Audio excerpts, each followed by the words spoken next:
So over to Mr. Anil Goel for the technical section.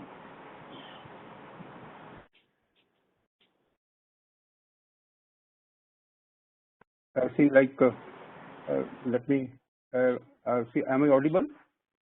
Yes. Yes. See, my greetings to Honorable Justice Krishnan Ramasamy, and also the inaugural words that he said to all of us is very, very important, and we understand our responsibilities as insolvency professionals, and definitely we would also look into the words and cautions given by you. That was wonderful. My thanks to CS Ashish Garg and for giving me this opportunity, as well as to Dr. Binoy, who has organized everything and also invited me for this session. Before I share my slide and with you, I would like to say a few words. Like this, the subject, which is the resolution plan, is a very, very large subject, and I have been given 2 hours to dwell into this.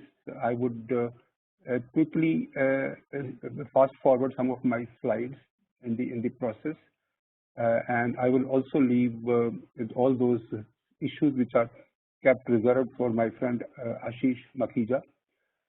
So, not wasting the further time, I would continue with my subject as the resolution plan and the intricacies and the experiences, practical experiences that I have had in my practice for the last more than 3 years.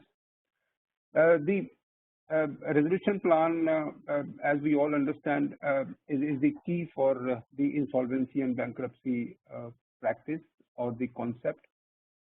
Unlike other various acts which the government had brought in the past, like the DRT, which is called RDD BFI, or which is now being called as RDB Act, and then SARFAESI, and then now finally the Insolvency and Bankruptcy Code. Certainly, because I have been giving the webinars on SARFAESI and IBC and giving comparisons, certainly IBC is much superior for the economy, it's much superior for the employment, it is much superior for the gross domestic product of the economy. The only caution that we have to just have to take care is the availability of entrepreneurs and an environment in the country, so that all the lenders, committee of creditors create an environment so that more and more people should be interested in taking over existing companies under financial stress.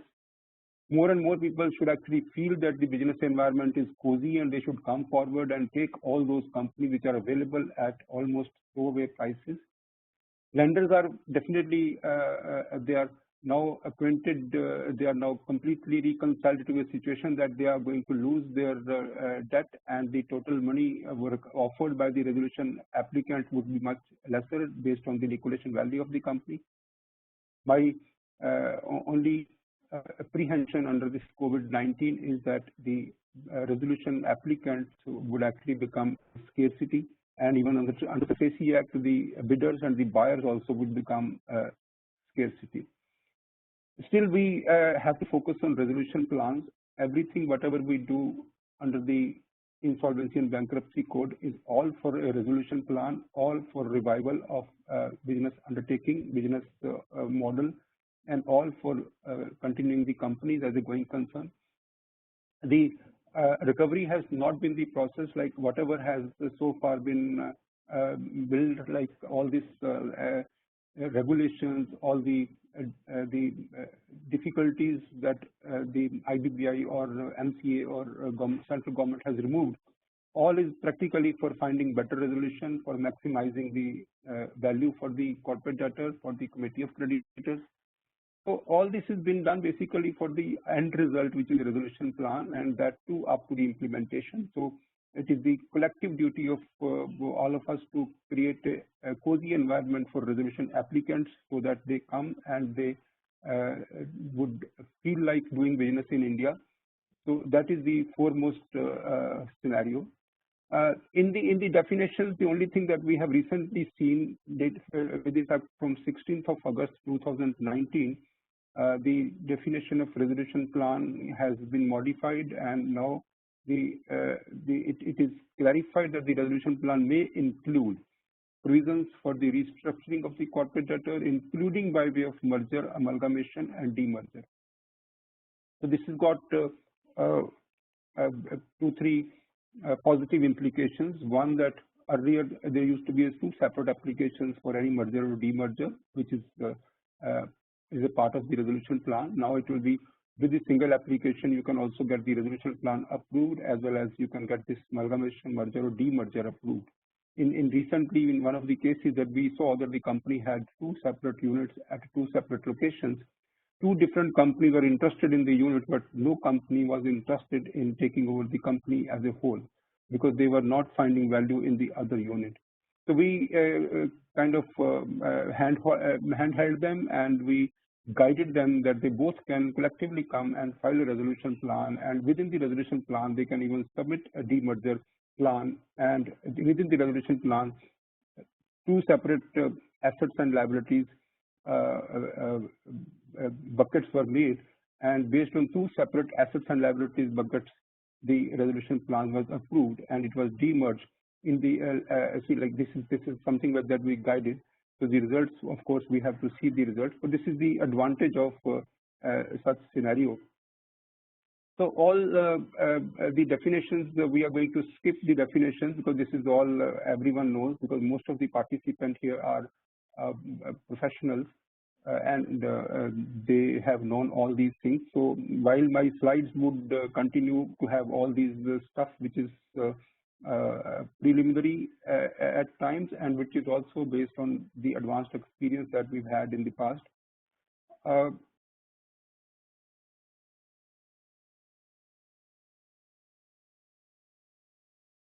So I'm I got a request from Ashish Garg.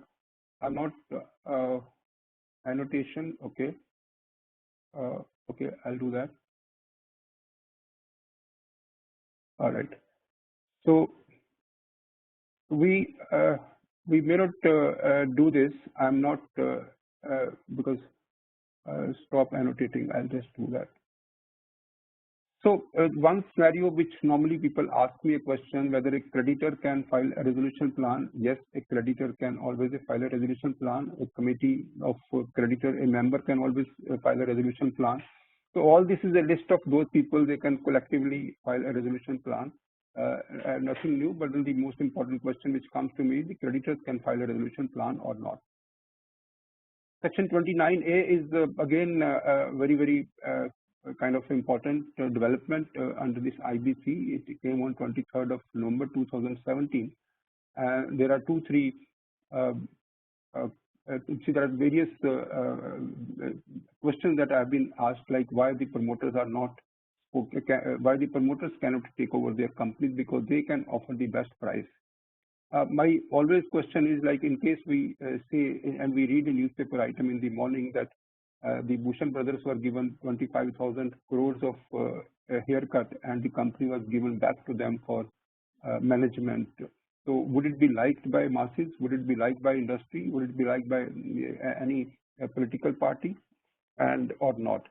My understanding would be, like, in such scenarios, it would be everyone will understand that this is the biggest scam. Everyone is coming to IBC platform for taking haircuts, and there will be a mass scale planned insolvencies in this country. So to avoid planned insolvencies, of course, this section 29 is very important. See, the other amendment which has taken place in section 29A is the introduction of section 240A, which is the relaxation to MSM. Now this is the clause C. The clause C is very important for all of us to understand. First of all, there was a clarification on 6th of June 2018 that the NPA status would be counted at the time of submission of the resolution plan. So this is very important. There are two stages in the entire process. One is the submission of the expression of interest, and the second is the submission of the resolution plan. While we do our due diligence and verification of the eligibility and ineligibility based on the EOI submitted by prospective resolution applicant, at the time of submission of resolution plan, we might have to have another recheck on because the situation may change within that 1 month period or 2 month period in case it is extended. So the situation is very clear that all this applicability of section 29A has to be seen as on the date of submission of resolution plan and not as on the date of submission of expression of interest. This is also possible. Like MSME can take over they can also file the submission because the clause C is not applicable to them. And also, in case someone is ready to regularize their account, and then they can again come back and submit their resolution plan. So regularization is also permitted. The disqualification of any of the directors under the Companies Act, that was not applicable to connected persons. So this amendment was done later on. Otherwise, this was a kind of huge applicability everywhere. Is a grantor to corporate loan. I am actually now coming to the clause H. Is a grantor to a corporate loan and the grantee has been invoked and remains unpaid, and the CD is under CIRP. So the very carefully a difference has to be seen. So in case there is a person who has given various guarantees, and in most of those guarantees, the guarantees have been invoked, and it still remains unpaid. But none of those companies, none of those partnership firms, none of those proprietorship firms are under CIRP or under liquidation. Then also that grantor would be he would be eligible to file a resolution plan. So otherwise also this clause is not applicable to MSME. But then even this is a very, very important part, that the grantor has to be a grantor to a CD which is under CIRP. If he has given various guarantees and those guarantees are to a proprietorship concern, partnership concerns, or a private limited company or a limited company or a trust or a society, and always and in all cases there is a default, but none of those borrowers where he has given guarantee is under CIRP, then this clause H is also not applicable. And secondly, it is also not applicable to MSME. This is a very clear demarcation of section 29A that is to be seen. So this, when we read this connected persons definition, the clause 2 has to be seen. Any person who shall be the promoter or in management or control of the business of the corporate debtor during the implementation of the resolution plan. So when we look at this particular clause, it says that when we receive a resolution plan, then we see who would be the proposed shareholders and who would be the proposed promoter, or who would be the person who is a director in the company or in the management or control of the company, as it is mentioned in the resolution plan. So this part is not mentioned when we receive expression of interest. So at the time of receiving expression of interest, we can only verify the past of the resolution applicant, the associate concerns. However, when the resolution plan is submitted, then the disclosure would be made who would be the proposed shareholder, who would be the proposed management, who would be the proposed the directors of the company. See, while I'm saying so, that actually means that in fact there are two verifications, two-time verification of the eligibility or ineligibility of the resolution applicants. One at the time of receipt of expression of interest, and also second at the time of the receipt of resolution plan, because there are certain information which is not supposed to be submitted at the time of submission of expression of interest. Or alternatively, we should actually make a column in the submission of expression of interest that this information is required. even before you submit the resolution plan, so that it is verified and the provisional list and the final list of PRAs is released. So alternatively, there is a possibility that the every information is sought in that form where the expression of interest is invited. So this is a very, very simple concept because I can see on the screen that instead of there is some other picture is appearing on the screen. Like I just want anyone to revert. My slides are visible to all of you or not? Because I can see some screen of Mr. Pradeep Kumar Saravanan. That screen is being shown to my computer. So it is just anyone can respond to me.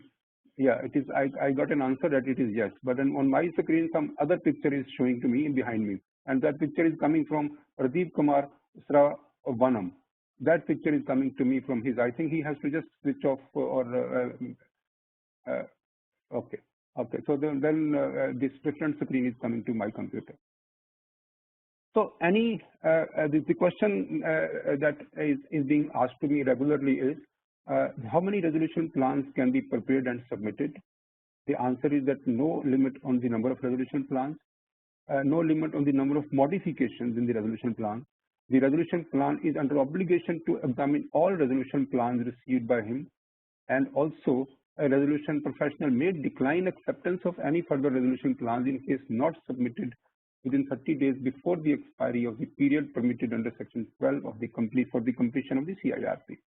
So when we come to the negotiation part, the negotiation with the PRA and the negotiation by the PRA with the lenders, and that time we will see that this is very important, that how much time actually is spent in the negotiation. So the time is important. So the resolution professional can say no to such resolution plans which are actually such resolution plans which are received delayed. So I am getting some requests for annotation, and that actually will disturb. So I am declining those requests for annotation, because the annotation would disturb the flow. See, one scenario which was actually very clarified by Dr. Binoy, that most of the questions that you would have, that we would be attending in this last session of today's webinar. Now this part is that we have, as a resolution professional, we have our duty to invite a resolution plan under Section 25(1)(h). We also have our duty to get the eligibility criteria approved from the Committee of Creditors, and of course, I'll come to the eligibility criteria, and that actually would be very, very important practical experience that I would be sharing with you. It's also important that the resolution plan has to be based on the information memorandum. Information memorandum includes all other relevant information which is provided by the RP to the PRA. So at this moment, I would say one important part that the information memorandum is very important. It actually would invite a lot of litigation later in case some of the information which is actually provided by the RP or the COC to the successful resolution applicant is later found to be incorrect, then there would be a possibility of a lot of litigation. So when we come to the negotiations between the PRAs and the COC, this is also a very important negotiation, that the PRA would like to make responsible PRP or the COC. They would like to make them responsible for all the reps and warranties. So the PRA would say that whatever information that you have provided to me, that would be considered at the face of it correct, and in case later on it is found to be incorrect, significantly incorrect, then I would have my remedies, and that would be specified in the resolution plan. This is little technical, but I am sharing one important part with all the participants here, is that the information memorandum should carry all the information which is correct, and it is duty of the RP to negotiate that whatever is provided in the information memorandum, and it is verifiable, it is to be verified by the PRA, and the submission of the resolution plan that he is doing is based on his own due diligence, and there is no liability for the representations made before the PRA by RP or by COC. So this is a very difficult negotiation, because the PRA says that there can be a huge difference between what has been projected to me and what I finally find, and I have given a price based on your representation and based on your assurances, but later on, in case I am not finding these facts, I am not finding these assets, I am not finding this business model as you are actually trying to tell me, and I would seek some remedies for that. Whereas the creditors would always say that no, RP would always say no, that is not possible. You actually have to do it based on your own due diligence. Now let us understand what exactly is the law regarding the expression of interest, invitation of expression of interest, which is completely guided to us by Regulation 36A. What kind of compliances, what kind of timelines are required. So first of all, this is the duty of the resolution professional to invite prospective resolution applicants to submit a resolution plan. The criteria has to be, the eligibility criteria has to be laid down with the approval of the committee of creditors, and the criteria, of course, would depend upon the business of the corporate debtor, scale of the business, the segment and complexity, various other facts. The invitation for the expression of interest has to be in Form G, which is not later than 75th day of the ICD. It has to be published in English language, in Hindi language, English and in regional language, at the registered office of the company, and also at the principal office, and also where the material business operations are continuing. So in case the website of the company, it is also supposed to be there on the website of the company and website of the IBBI, and any other manner the COC can decide. However, in case the CD is not having any website, nowadays the website, 1-page or 2-page websites can be made just at a cost of say a few thousand, maybe a couple of thousand rupees. So those kind of websites should also be made by the RPs. So this is easier, and that should be done to my understanding. The detailed invitation, one is the Form G, and there is another document which is called Detailed Invitation of Expression of Interest, and the contents of the detailed EOI should be one, that this Form G must have an indication that how this detailed expression of interest would be available, accessible. Like maybe a link, maybe a VDR, any kind of accessibility has to be written in the Form G. Last date of submission of expression of interest, it shall not be less than 15 days, minimum 15 days time has to be given from the date of publication. Eligibility criteria as approved by the COC has to be given, and the access to that eligibility criteria, detailed eligibility criteria. Ineligibility norms under section 29A also to the extent applicable means it is not applicable to MSME, so it is not applicable because this information is not available to public at large, so it must be mentioned in the detailed expression of interest whether this corporate debtor is an MSME or not. So this is a very, very important information that we must mention in the detailed expression of interest. Only then people will come and participate based on their existing defaults. The basic information of the CD is required. There are like undertakings, a lot of undertakings which are required by the PRAs to be submitted, and various records and documents which are required to be submitted by the PRA that also should be provided in the detailed invitation of EOI. Then there are various draft undertaking required from PRA that it does not suffer from any ineligibility under section 29A. The details and documents required for verification of eligibility under section 29A. Then draft undertaking required from PRA that it shall intimate to RP if it becomes ineligible during CIRP.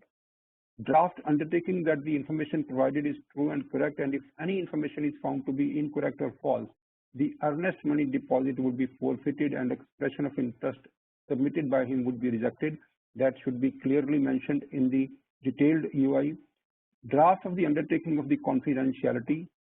the present law says that there should not be any fee that we can charge for submission of expression of interest. However, there can be refundable deposit that we will take, and that refundable deposit, there are some participants, they are raising hands, and as I said, it was clarified by Dr. Binoy that the questions, of course, would be taken in the last session of the day today. And definitely I would be available there, and I would be happily answering the questions. This is actually unlike my own style of conferences and seminars and webinars, because I normally understand that one question asked by one person and the answer goes to all the participants, and which is healthier, and that's also my way of learning. So the submission of the EOI, any prospective resolution applicant will submit the expression of interest along with all the documents and along with the earnest money deposit. Expression of interest received after the last date shall be rejected, and the last is the expression of interest submitted shall be unconditional. It should be totally unconditional. Then after the second step is that the RP will do the due diligence of all the EOIs and to verify them for their eligibility criteria and the ineligibility under section 29A. RP also is supposed to verify the EOIs as per the terms mentioned in the detailed EOI documents and terms. RP may seek additional information, documents, or clarifications from the PRAs. After doing this, the RP has to release a provisional list of prospective resolution applicants within 10 days from the last date of the submission of the expression of interest. The list of the provisional list would be shared with the COC members and all PRAs.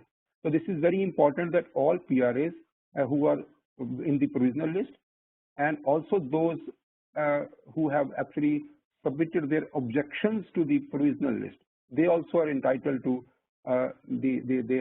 everyone is supposed to get the this provisional list.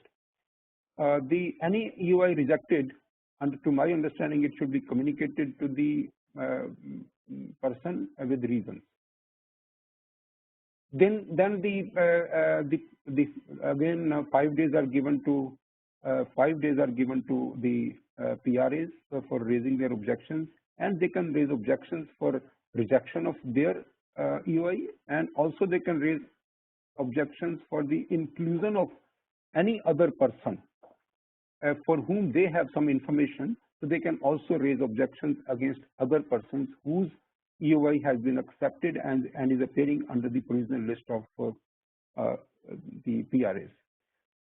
So 5 days are given to them. Again, RP is given 10 days time for considering all these objections, and all those objections would be considered, and then the final list would be released after 10 days, and that would be the final list of respective resolution applicants. Now, the practical experiences that I want to share with you till now is that in some scenario, no expression of interest is submitted by anyone. So what are the options available with the COC or the RP? One, that no expression of interest is submitted. See, one scenario that I wanted to tell you is that as per law, RP doesn't need any approval of COC for republishing the expression, the invitation for expression of interest. However, I will explain to you the various scenarios. RP can republish expression of interest if sufficient time is available for all the columns of the Form G. Columns of the Form G, I mean to say 15 days, 10 days, 5 days, 10 days. So in case we see how many days are required for one expression of interest, in case we comply all the regulations, one is the 15 days, then is the 10 days, then 5 days, and then 10 days. So 15 plus 25, total 40 days are required in completion of one process of expression of interest. So in case time is not available, in case these 40 days are not available till the closure of the CIRP period, till the end of the CIRP period, then a new expression of interest can also be released, but then COC approval would be required, because in the COC would approve the shortening of the timeline. That second time, shortening of the timeline can be approved by the COC, and we can even release fresh expression of interest with shortening of the timeline. So this is not something which is mentioned in the regulations. This is something that we could learn from the practice. Why? One, that in case there is any possibility of getting a resolution plan, that should always be explored. Two, if the first expression of interest was complying with the complete timelines as provided in regulation 36A, then the second, because of the timelines restricted on section 12, because of the total timelines of 180 days or 270 days, if the timelines are not sufficient but still the COC wants to try a last moment, then the timelines can be reduced, and the most which is in our hands, in case we give 15 minutes to the public and 5 minutes for the objection, 20 days, and if we take only 2 days for our own verification of the expression of interest rather than 10 days, then we can save 16 days. So instead of 40 days, we can even release an expression of interest with 26 days. In fact, out of the 40, 16 are reduced, so we can actually save on 24 days. And still, in case the time is still shorter and there is a possibility of someone coming with an expression of interest, and then the time can further be reduced, even the 15 days time can be reduced, even the 5 days time can be reduced, then we actually republish the EOI second time, third time.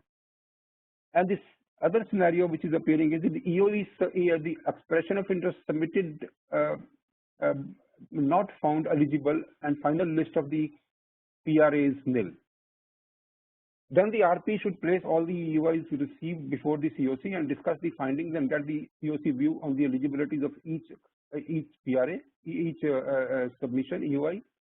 Then RP can republish the expression of interest if sufficient time is available for all the columns of Form G without COC approval. In case time is not available for all timelines, then the COC approval may be obtained for the shortened of timeline. However, the COC can always ask the RP that we are not interested, and there is no possibility in this case for any resolution plan. We know this company for so many years. The company doesn't have any model. The company doesn't have any significant assets. So we would not like to republish. The COC can definitely propose a resolution for liquidation and can push the company for liquidation. That is always in the hands of the COC. But in case the COC is not taking any action for the liquidation, then the RP is not supposed to take approval of the COC for releasing or republishing an expression of interest. Fourth scenario, practically, which I would be we have experienced is the expression of interest submitted but none considered suitable to CD. So, like maybe that there are various expression of interest submitted, and some of those expression of interests are from the ARCs and from funds, and the COC thinks that all these EOIs are not really serious and they are not even suitable to our kind of company. So this RP can republish expression of interest if sufficient time is available for all the columns with the COC approval. In case time is not available for all timelines, in the COC approval may be obtained for shortening timelines. So this is in case the EOIs are received but are not considered to be suitable.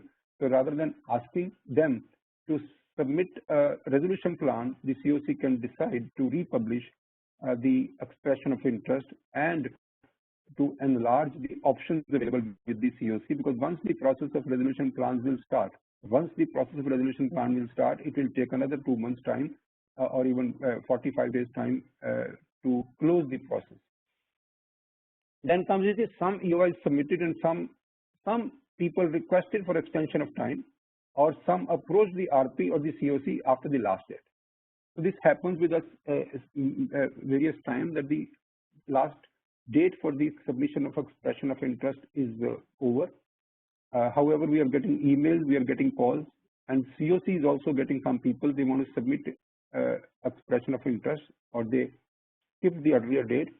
In this scenario, the RP should place the expression of interest before COC and discuss the other interested parties with written evidences of their interest, seek COC view to broadband the options of submission of resolution plan. Then RP can republish expression of interest if sufficient time is available, and in case the time is not available, but both with the approval of COC.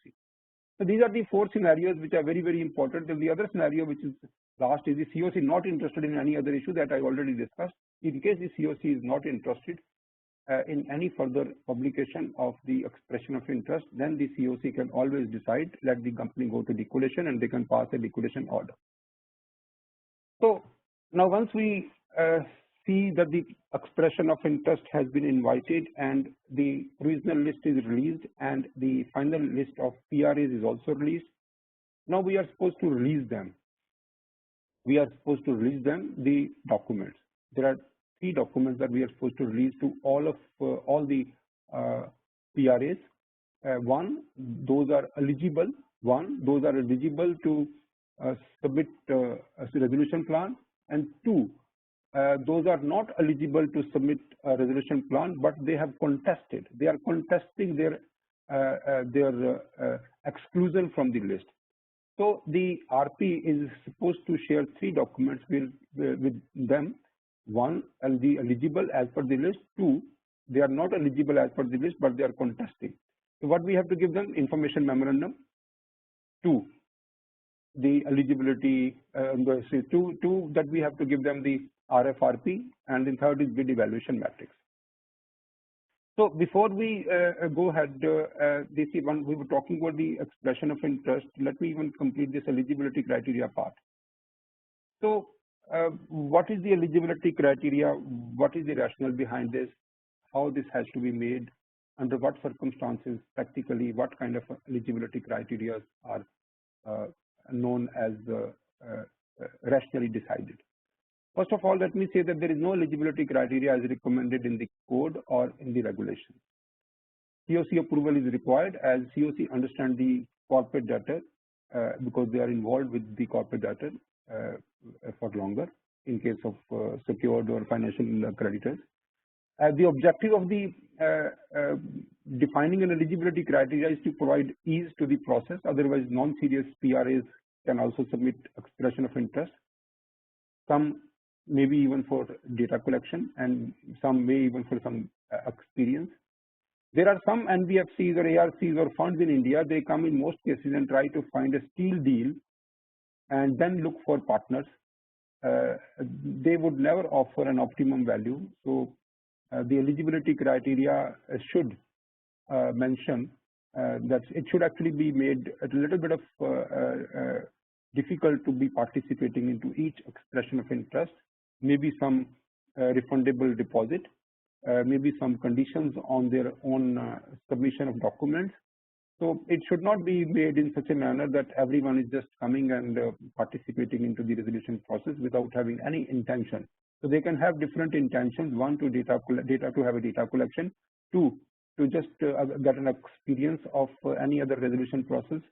3, they would actually look into a scenario where nobody is providing a good value, so then they can actually provide a value which is a very, very steal value for them. Also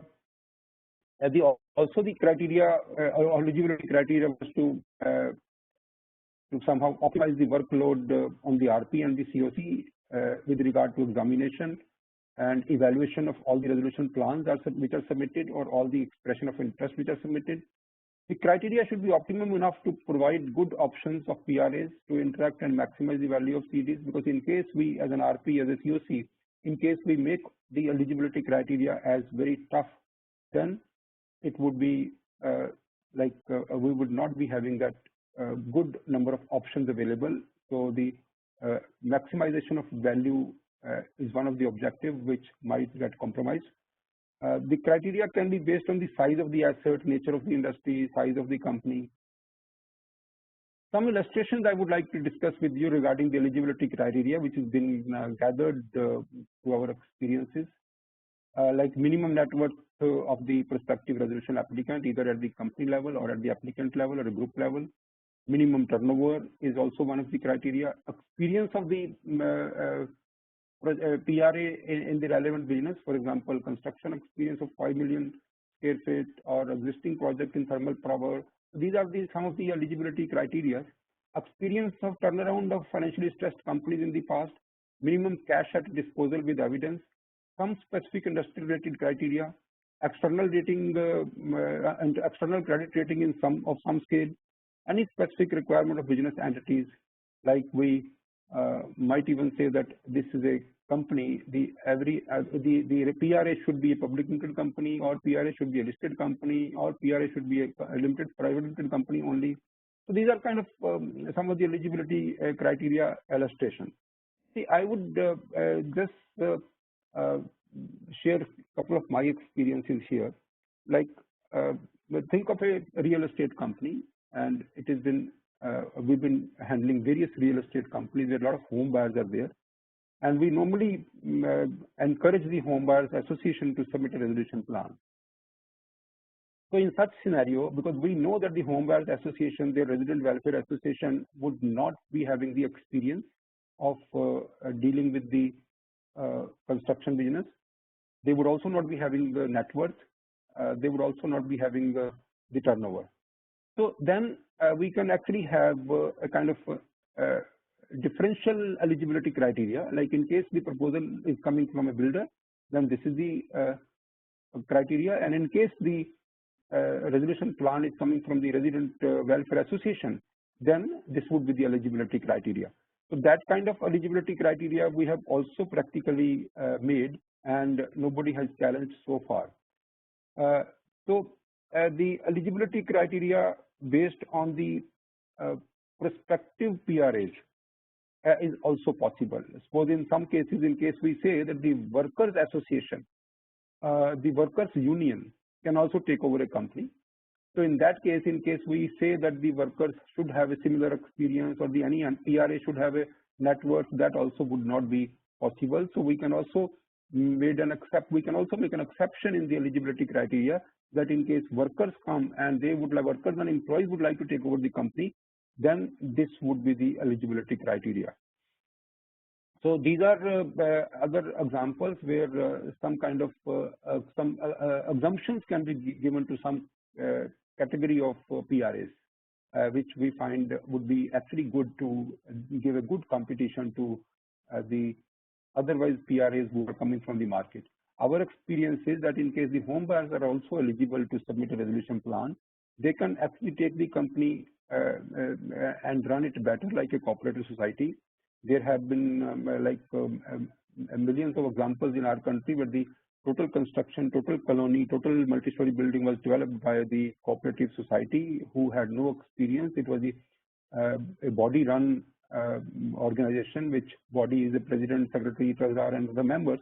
So similarly, the body-run, executive body-run organizations, they can complete the project. They can also run a company on a professional basis. So that kind of resolution plans are also possible, maybe in various the IT companies. A company which is actually in the business of information technology, they are developing some software, and that software is almost at the launching stage, and further money required is much lesser. Already a lot of work has been done. No external buyer, no external PRA will come, but the existing employees can definitely submit a resolution plan. Yes, we would like to take over this company, and we will complete it, and we will run this company, and we will pay the bankers in the next 5 years or 3 years or 2 years. So those kind of possibilities are great, and those kind of possibilities should be explored. So differential eligibility criteria is the concept that I'm floating today. In fact, we have practiced it in the past, and for a real estate company, for an IT company, for even the company MSME, which actually can be taken over by employees or workmen, where the differential criteria can be established. So now we come to the evaluation matrix, or we call it bid evaluation matrix, because this is one of the documents that we are supposed to give to the list of final list of PRAs. So what we are supposed to give, one is the information memorandum, 2 is the evaluation matrix, and 3 is the RFRP. These 3 documents we are supposed to give, and then this the PRA may ask for further information, and whatever information that we provide to PRAs, that also would be considered as addendum to information memorandum. So in future, any like mistake or any very like kind of huge error which is found in the information memorandum, there is a possibility of litigation, and the resolution applicant can always say that the representation made in this IM was totally incorrect, so this has caused a loss to me. So the concept of evaluation matrix, it was brought later in the regulations. It is not there in the section regulation 2.1 HA provided the definition for the first time as approved by the committee, so it has to be approved by the committee. So the evaluation matrix, this concept was not there in the code. This was introduced to compare multiple resolution plans received in a case for declaring H1 and H2 and H3 and so on. A bid evaluation matrix is not at all a guide to COC to accept or reject a resolution plan based on H1, H2. It is only a tool to compare the multiple resolution plans based on predetermined parameters. Now, no PRA can say that I have already been announced as H1, so my resolution plan should be accepted. No. H1 is only for the purpose of comparison between multiple resolution plans, so it is not a kind of guiding, it is not guiding to COC whether the plan should be accepted or not. So even if a person has been declared H1, the COC can still reject. Even if a person like the only issue is that in case the COC has to accept a resolution plan, the COC will have to give first opportunity to H1 and negotiate with H1 first. In case it doesn't come, so then there would be of course multiple options that we will discuss later. In case there is only one resolution plan, then there is no applicability of bid evaluation matrix as there is nothing to compare. So even if we have made evaluation matrix, we have circulated to all of them. But in case for this, at the time of submission of resolution plans, if only one resolution has been submitted, then this document would be ignored. There is no need to make the evaluation matrix and place it before the COC because it is not required. The parameters opted by COC would also reflect the preferences of COC with regard to various options of the terms and offers which can be made by the RA. The very important part is that the IBBI released one press release on 26th of November 2018, and they have provided the sample information memorandum, sample evaluation matrix, and sample RFRP and a sample resolution plan. So this is a very important document in case we all understand this, all the 4 documents, and that actually will improve the quality. That will also work as a checklist what all has to be included in these documents, and also would explain the entire concept. And of course you can use it to the extent it is applicable to your corporate data, not that each and every column has to be applied. So there are various the options of qualitative parameters. Normally a bid evaluation matrix is divided into 2 parts. One is the qualitative parameters and the other is a quantitative parameters. The qualitative parameters are very important when the qualitative parameters of multiple resolution applicants is almost same. Then it has to be very important for the COC to select if both the parties are offering 100 crores and even the terms of offering is almost similar. Then in both these cases, then ultimately the qualitative parameters would come and as a guide for the COC to declare H1. So that qualitative parameters, there are many options which are listed there in the IBBI. The bid evaluation matrix, there is another bid evaluation matrix format which has been hosted on the website of ICMA IPA, and also maybe one by ICSI and one by ICAI.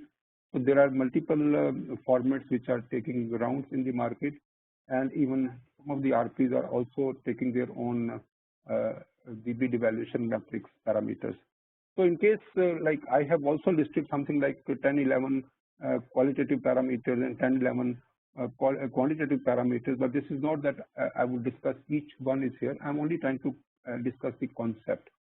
So why qualitative is important? That in case the quantitative offers are similar, then who would be H1? It will be based on the qualitative parameters, which is the quality of the PRE based on their net worth, based on their size, based on their experience.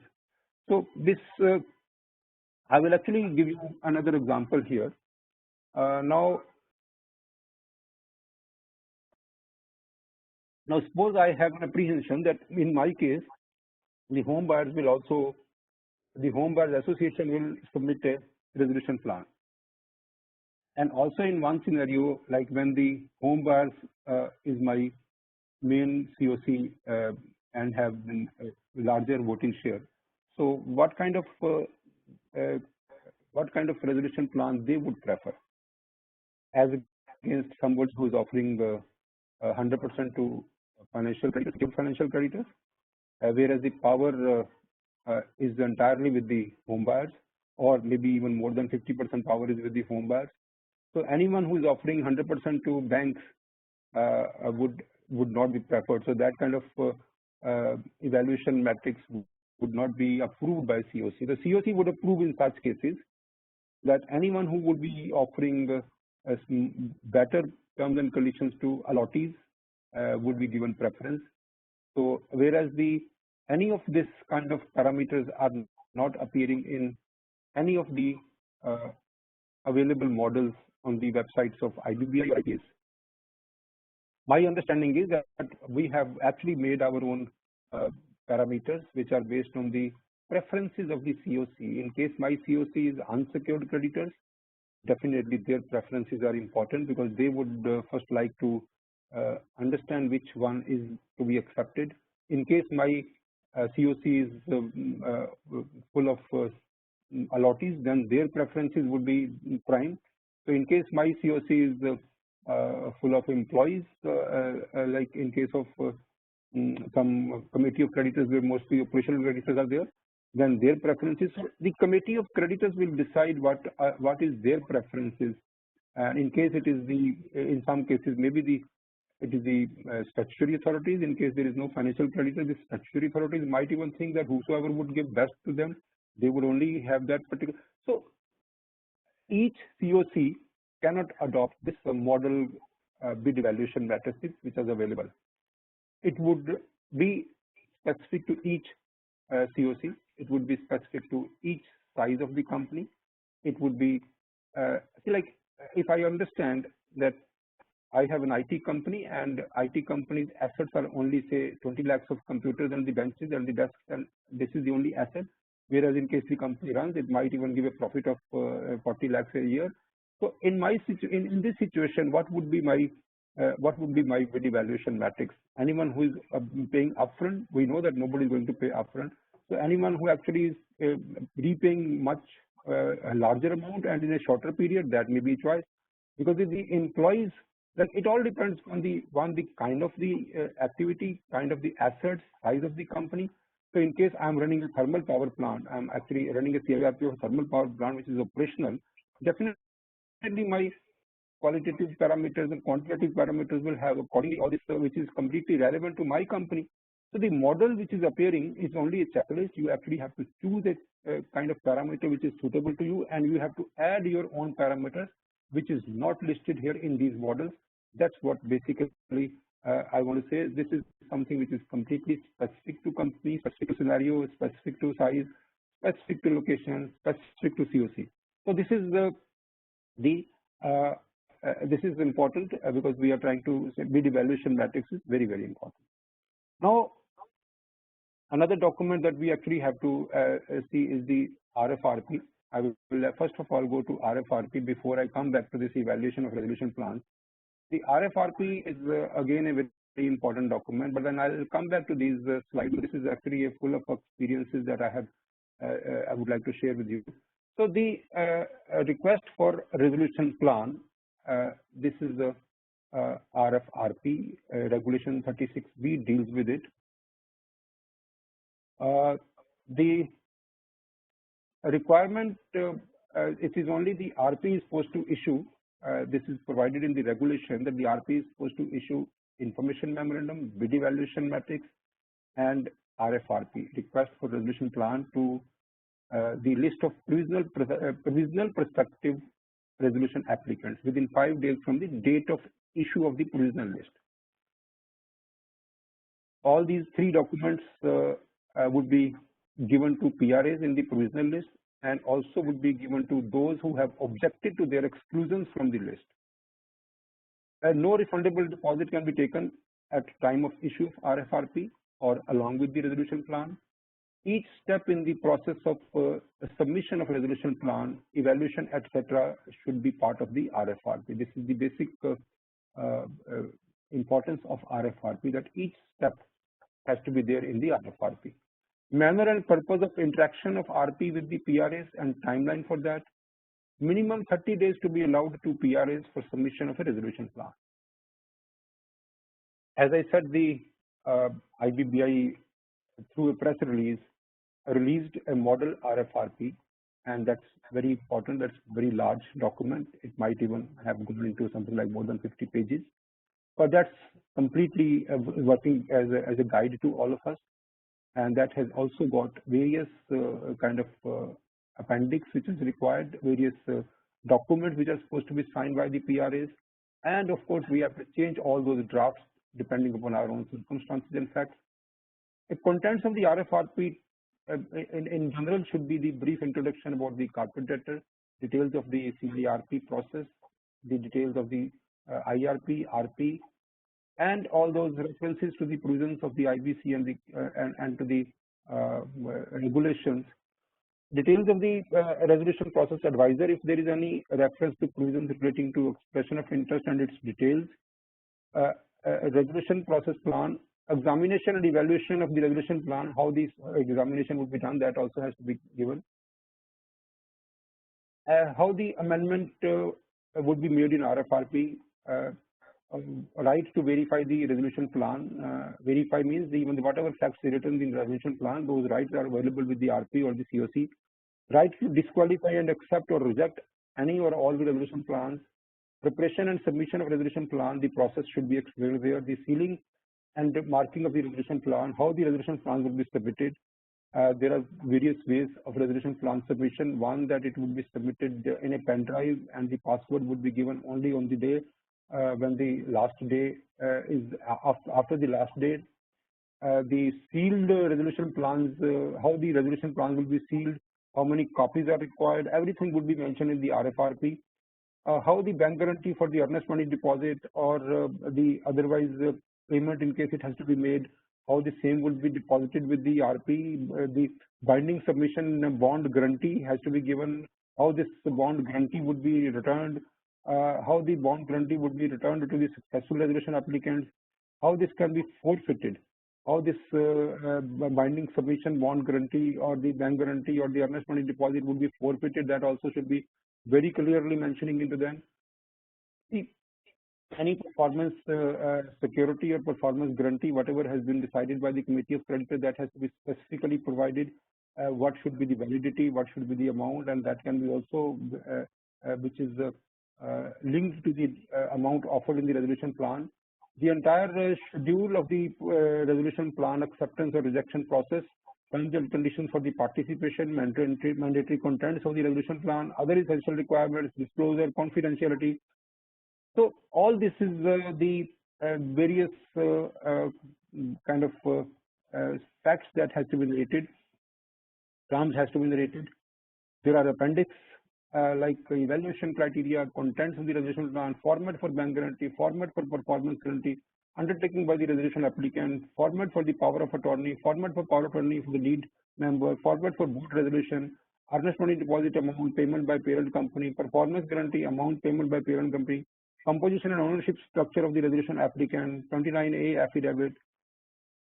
Now comes to the performance security. The performance security which has to be approved by the committee of creditors.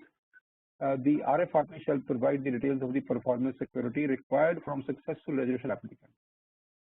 The time to be prescribed for providing performance security, normally the time that we prescribe is after the approval of the resolution plan by the committee of creditors and before it is submitted to NCLT. That is the time when this performance security is supposed to be provided. Or in some cases, for extra cautious, it can be even asked for when the H1 is declared. But however, in case of the shortage of time, at times we have seen practically the resolution plan is submitted to NCLT with a kind of undertaking that the performance guarantee would be submitted in 2 days or 3 days time because of the shortage of time. The performance security shall stand forfeited in case the successful resolution applicant fails to implement the plan or contribute to the failure of the plan after it is approved by the adjudicating authority. The performance security can be of any nature, value, duration, and the sources. Of course, it is subject to approval of COC, which may depend upon the business of the corporate debtor. Performance security can also be in absolute terms, like we can always say that you give us say 10 crores, or we can even say that the performance guarantee should be like say 20% of the amount offered to the secured financial creditors or to the financial creditors. So anything like this, performance security. So performance security should not be mistaken with the performance bank guarantee, because there is no word written there as a bank guarantee. Performance guarantee can be by way of a bank guarantee also. Performance security can be by way of a deposit also, and performance security can be by way of a collateral security also. So various situations are possible for the performance security. The only thing, the concept is that somebody who actually is not able to implement the project, implement the resolution plan after it is approved by the adjudicating authority, this should be his skin which is in the project. So he will lose this skin in the project in case he is not implementing the resolution plan. Modification in the RFRP or bid evaluation matrix, this is shall be considered as fresh. Now coming to the RFRP scenario, whenever there is any modification in the RFRP or bid evaluation matrix, this will be considered as a fresh issue of RFRP and bid evaluation matrix, and minimum of 30 days period would be allowed to each PRA after the modification is issued. This is also practically what we are saying is that when we receive resolution plans, and in case after that we are offering any modification to the RFRP or bid evaluation matrix, there are various ways that we can do that, and this 30 days period also depends upon the actual time available with the COC, with the process. Extension of time for submission of resolution plan can be granted with the approval of the COC. RP doesn't have any power to grant time for submission of resolution plans. It has to be approved by the committee of creditors. Now some experiences, practical experiences, that the bid evaluation matrix was released, IM was released, RFRP was released, and resolution plans has been received. Now the first scenario that I would like to discuss based on my practical experience is that all the resolution plans received are not satisfactory. So this is the first scenario. The committee of creditors thinks that these resolution plans are not satisfactory. This is not even closer to our expectations. The COC can decide to ask all PRAs to submit fresh resolution plans as the earlier ones are not up to their expectation. This is being done by way of negotiation in the COC meetings with PRAs, and finally they submit fresh resolution plans. COC can reject all the plans and issue fresh expression of interest and invite public at large for submission of expression of interest, or can proceed for liquidation of CD. So this is a scenario with three remedies, three options are available. One, that we can tell them to submit fresh, we can negotiate with them, and in case they agree within the meeting so that the further time is not wasted, then we can even ask them to submit a fresh.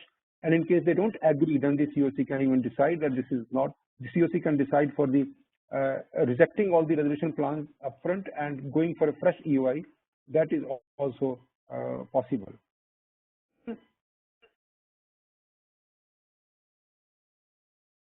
Then I'm coming to the next practical part, is any person sitting outside the process offering a better resolution plan. This is a scenario which actually we have seen many times, that we received the same 3 or 4 resolution plans, but somebody who is sitting outside, who is actually not participated into the expression of interest, he is approaching the RP, he is approaching the COC that he can offer much better. He missed out that expression of interest date. Then what should be done by the RP or the COC? So let's understand practically what we've been doing. The resolution plan cannot be accepted by RP unless COC decides to close the existing expression of interest process and reject all the resolution plans and issue fresh EOI. So this is the final part. No resolution plan can be accepted from a person who never participated into the expression of interest process. The only option with the COC is that in case the COC is so sure about that person to submit a resolution plan which is much better than the existing resolution plans, the COC would close the process, reject all the resolution plans, and issue fresh expression of interest, maybe with shortened timeline, as approved by the Committee of Creditors, because the first EOI was done with the proper timelines as per Regulation 36A, but then the second time it can be reduced, shortened with the approval of the Committee of Creditors.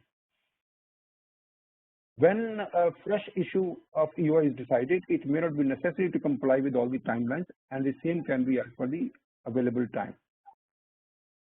The other eventuality that normally happens with us is any person submitting a resolution plan after the last date for submission of resolution plan. The last date was over. The resolution plan was not submitted by one of the listed PRA, approved PRA. The COC can decide to extend the timeline for every person, or can reject the acceptance of the resolution plan which is submitted later. Now, the another situation that we are handling in couple of cases is that there are people who are submitting a resolution plan before the adjudicating authority. Since they could not participate into the expression of interest, they could not participate into the process of submission of resolution plans, and they feel they also have known the fact now that how much people are offering for this company. Somehow they thought that this is a steal price for this company, so they submit a resolution plan before the adjudicating authority, saying that the process was wrong, or this was not done that way, this was not done that way, and we skipped. However, we can offer much better than the existing resolution plan which has been approved by the Committee of Creditors. So there are people who are trying to take advantage of this scenario. Say, first of all, they would see what is the acceptable level of the COC, and then they will submit a resolution plan which is slightly 10%, 20%, 30% better than the resolution plan approved by the Committee of Creditors. So without participating, and they probably think that the maximization of the value of the corporate debtor with the objective, the COC with this adjudicating authority might even accept that. Recently, in many judgments, which I will come later, the NCLT, the adjudicating authority, has rejected this kind of submission of resolution plans before the adjudicating authority, and it is very, very important that it should be done. Otherwise, this would spoil the process. Otherwise, nobody will participate into the expression of interest, submission of resolution plans, and everyone will wait for one resolution plan to be approved by the Committee of Creditors and then offer something which is slightly better than that. So this can never become the process. I am going back to the evaluation of resolution plans because we have discussed the three documents. In fact, two documents we've discussed. Evaluation matrix we have discussed RFRP. We have also discussed the detailed expression of interest. Now let us understand the evaluation of resolution plan. How an RP or how the COC would examine or evaluate a resolution plan. So the resolution plan has been received. The RP, COC, and the team of the RP would first of all see these, as you already have seen, that the eligibility criteria have already been verified while the final list of the PRA was released. However, revisit is required. Revisit is required as the eligibility criteria is applicable as at the date of submission of resolution plan and not as on the date of submission of expression of interest. Revisit is required regarding the eligibility criteria of resolution applicant who was eligible as on that date. However, he may not be eligible at the time of submission of resolution plan because there may be a gap of 1 month in these two dates, and within 1 month there could be a possibility of any eventuality. So it is required to be revisited because this requirement is as on the date of submission of resolution plan. Second, non-eligibility, if any, under section 29 also has been seen while we release the final list of PRA. However, revisit is required again because when as I said earlier in this webcast, that the names of the proposed directors, shareholders, and the proposed management would probably be disclosed by the resolution applicant in the resolution plan, unless we specifically ask from them in a detailed expression of interest. So in case we don't do that in detailed, in case we have not verified that part, during the verification, then it is very, very important that we verify this again. Section 29A, we should verify it again, because this is for two reasons. One, that this 29A is also supposed to be verified as on the date of submission of the resolution plan and not as on the date of expression of interest. Secondly, the 29A is also applicable to the proposed directors, shareholders, and the proposed management, which is mentioned in the resolution plan. So this is also very, very important. Then the verification of the mandatory contents of the resolution plan, that has to be verified by RP. Mapping of the compliances of the terms and conditions of the RFRP with the resolution plan. Whatever terms and conditions were given in the RFRP, all those terms and conditions are complied with by the resolution applicant in the resolution plans or not. This is also a mapping is required. That is a process of verification, examination of resolution plans. Verification and submission, verification of the submitted affidavits, undertakings, that has to be done by the RP or the RP's team. Amount to be distributed under resolution plan, that has to be fair and equitable to such creditors. Examination of the feasibility and the viability of the resolution plan. COC would also examine if the distribution proposed is taking care of order of priority and value of security interest of each secured creditor as per amended section 30 subsection 4. So this process of evaluation of resolution plan is a very, very important, very, very technical part of the entire CIRP, and it has to be carefully done, because any mistake at this level may be very, very expensive data. Now coming back to the negotiation part, since the verification has been done, in case of any difficulty, in case of any terms and conditions which are not complied with, RP can go back to RAs and can ask them to modify their resolution plans. Now the resolution plan has been accepted technically by the RP and the COC collectively, and then coming back to the negotiation part. Negotiation with PRA is the first of all, the as far as the terms of the resolution plan, like the overall amount offered, the number of the period that in which the loan would be paid, the continued portion of debt, any additional collateral security, and the personal guarantees of the proposed, everything is a part of the negotiation. I'm not going to the quantitative negotiations, because that is very, very normal. COC will always say that it is lesser. The RA, the resolution applicant will always say that this is the best I can do. So there may be multiple meetings where the negotiations are happening between the RAs and the COCs. But there are basically some of the from the lender's perspective, from the COC's perspective, we have listed some the must-do negotiation parts. The first is that the lenders will have the first clause that the lenders must insist. The COC must insist that lenders will have all the rights to proceed against the personal guarantors and corporate guarantors, and to give a further comfort to RA. The lenders can agree that the personal guarantors or the corporate guarantors will have no right of subrogation against the corporate debtor in case any amount is recovered from them by the lenders. So this particular one clause and second clause is basically complementing each other, because in case we don't accept the second one, then the lender will not accept the first one, and then the RA will not accept the first one. Then the very important part is that present law says that any amount recovered under undervalued transactions, preferential transfer transactions, extortionate transactions, and fraudulent transactions under section 43, 45, 50, and 66 of the code, that amount would go to corporate debtor. Now the scenario is that the RA, the resolution applicant, whatever he is offering, he is not factoring in any amount which can be recovered from these transactions. So how can that money be going to the RA, and how can that RA would become undue enriched in case later on something is recovered under these sections based on the application filed by the RP or the liquidator, or sorry, RP. So this is a very, very important clause that all the COC members, all the RPs must insist that any amount recovered from the application under section 43, 45, 50 or 66 would be allocated to lenders, and their allocation ratio should also be decided by way of resolution, and the corporate debtor would not be entitled to the same. See, when we do this, immediately the next question comes, then who would follow up the application? Who would spend the time, energy and the money on following up the application?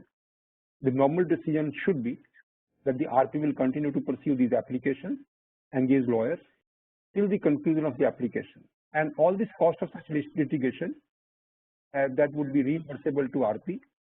When it comes to reimbursable to RP by the lenders, the RP can also say that some of the money can be earmarked. Some of the money can be earmarked towards this cost, and that can be kept with me, and that can be considered as CIRP cost for the time being. And in case I would save anything later, I would allocate to the I would give it to the corporate debtor. And based on the trust between the RP and the COC, it can also be said that the COC would pay later. And the other which is important part is, I think this part is understandable to all, because see, the applications under section 43, 45, 50 and 66 would continue. The resolution plan will start implementing. The RP may or may not be there in the as a supervisor or in the monitoring agency, but in most of the cases RP would be there as a monitoring agency, so the RP would be monitoring at that level also. But this is very important decision to be taken before a resolution plan is approved, so that these clauses should be there and these kind of resolutions are passed.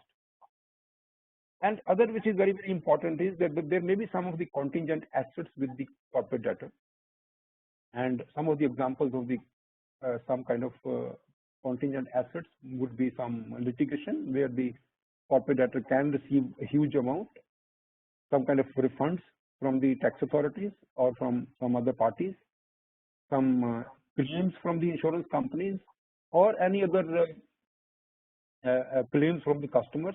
These are all contingent assets, and we are sure that no resolution applicant will factor in any price for all this. But how this situation is handled, and most so when we are handling a lot of the infrastructure projects.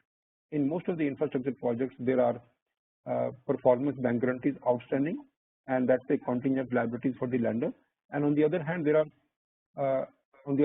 are arbitration cases which are pending before the authorities, and because of those arbitration cases, there is a possibility that a lot of money is recovered by the corporate debtor later on, in case those arbitration cases are handled with due diligence and all the facts are provided to the arbitrators.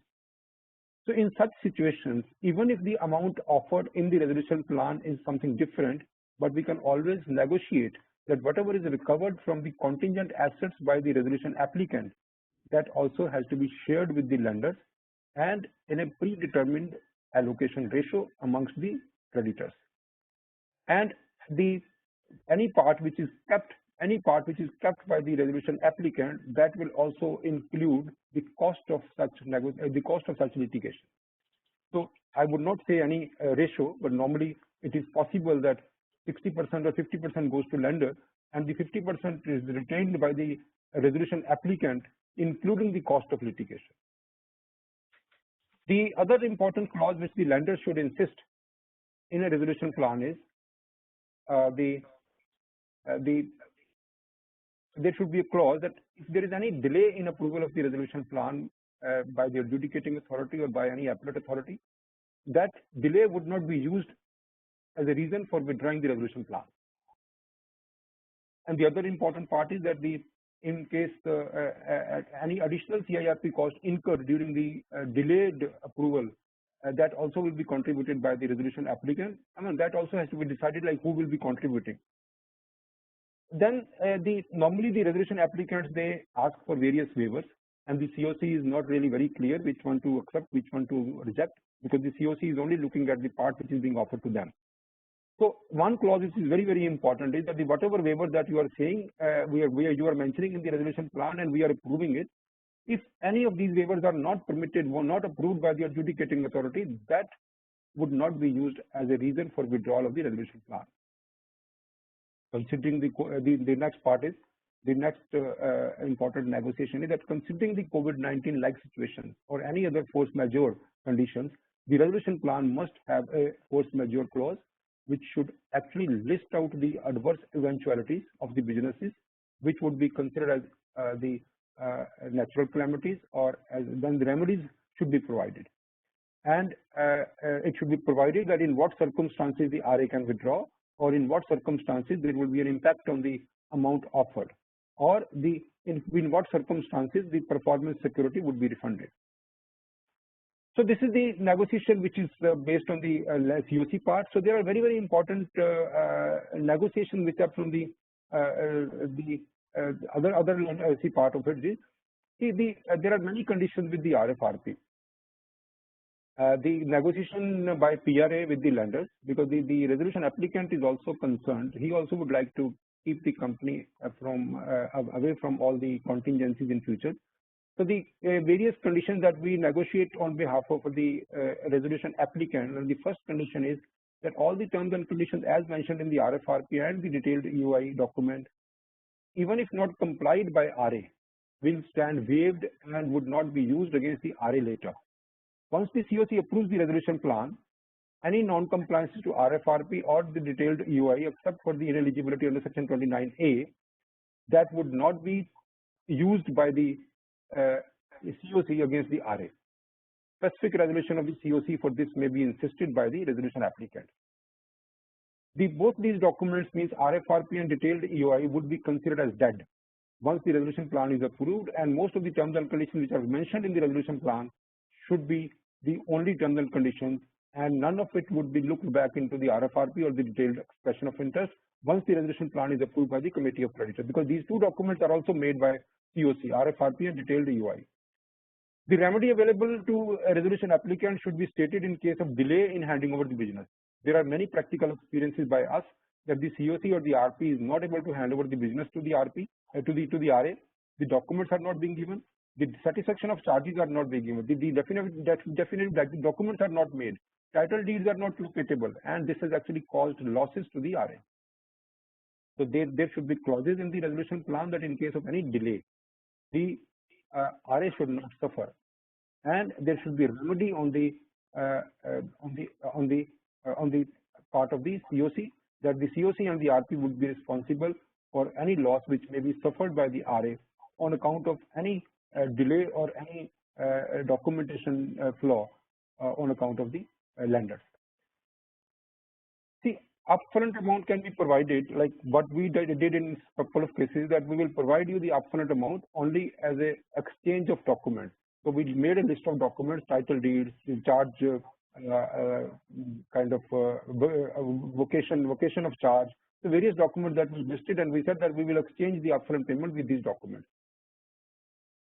The RA should also be protected against any other additional creditors surfacing later, as the Supreme Court has rightly said that the RA should be taking over the company on a clean slate.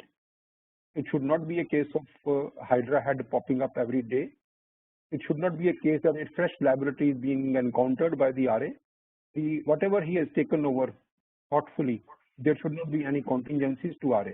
That is the reason. That is the way we can create an environment in the country for this insolvency profession, where more and more people will come and take over the companies and will become RA.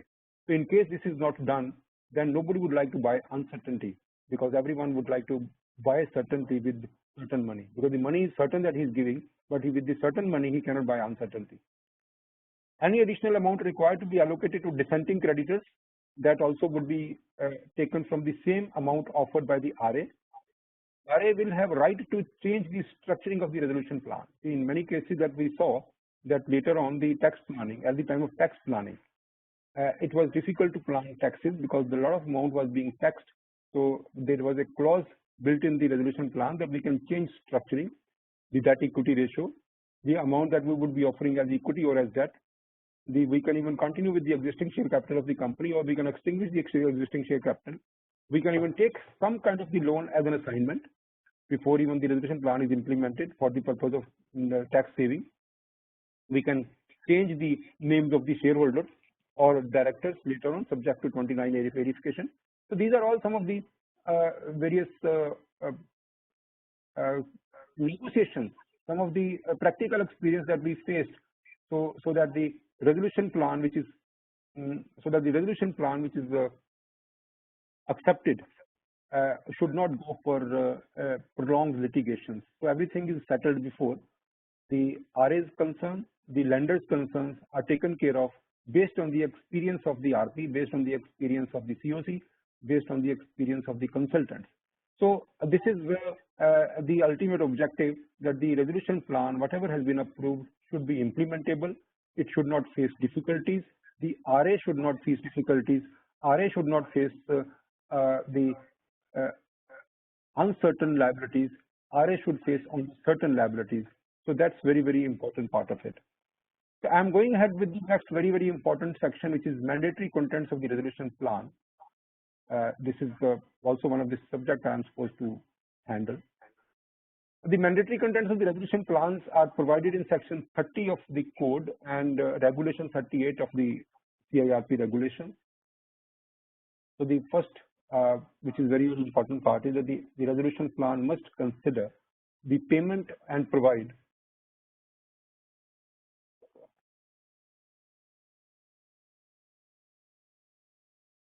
for CIRP cost, sanctioned CIRP cost, which is sanctioned by COC. The resolution plan must provide for that. In various situations, the company is already having some cash accruals or fund flow, and the CIRP cost has been met out of that cash flow or fund flow. So then it may be significant to provide for that, but in most cases where the CIRP cost has been incurred by the COC members as an interim finance or as a contribution, whatever they have done, whether they have done contribution or they have done interim finance, that would be considered as interim finance only. And whatever they have contributed, that will have to be paid before any other creditor is paid. So whatever we are getting from our creditors, our COC, as contribution for expenses during CIRP has to go first. So that has to be provided for in the resolution plan. That would be over and above the money which is offered to creditors, secured creditors, or other stakeholders.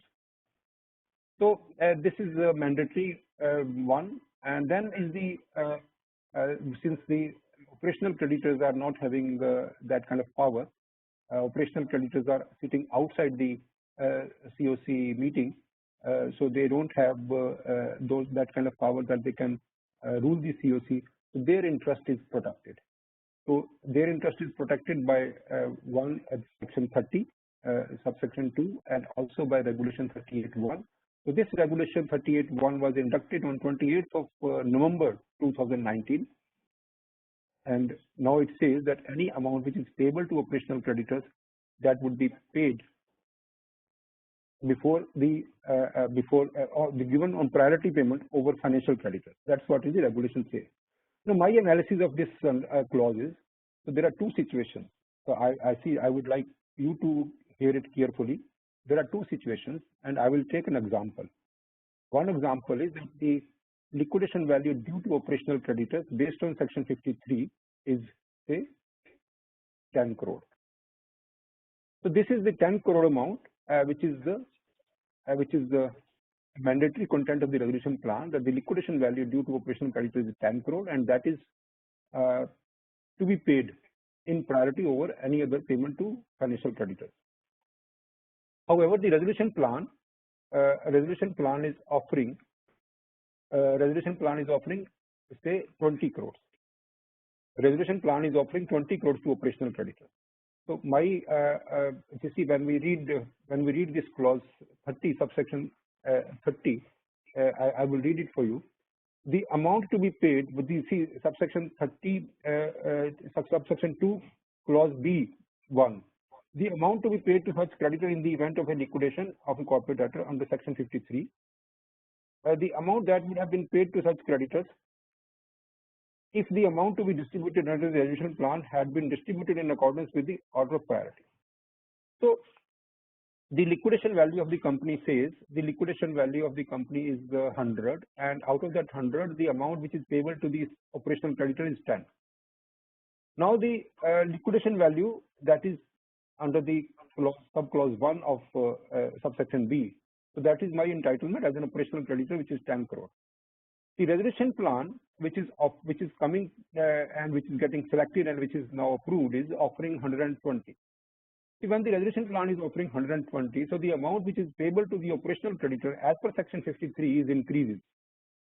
So that increases to say 20 because of the additional 10 crore is coming to the operational creditors part, because otherwise everyone has already been paid under section 53. So now the amount which is payable to the operational creditor is 20.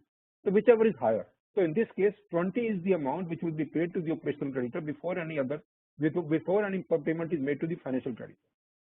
Now, take an example of another resolution plan where the amount which is due to operational creditor as per section 53 based on the liquidation value is nil.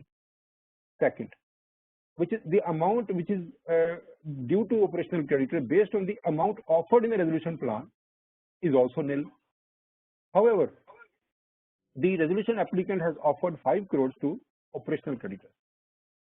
This 5 crore is not due to the operational creditors as per the section 32B 1 and 2. This is not due to them. This is an ex gratia which is given by RA. So this particular 5 crores, in my personal opinion, is not supposed to be paid in priority to the as against other financial creditors.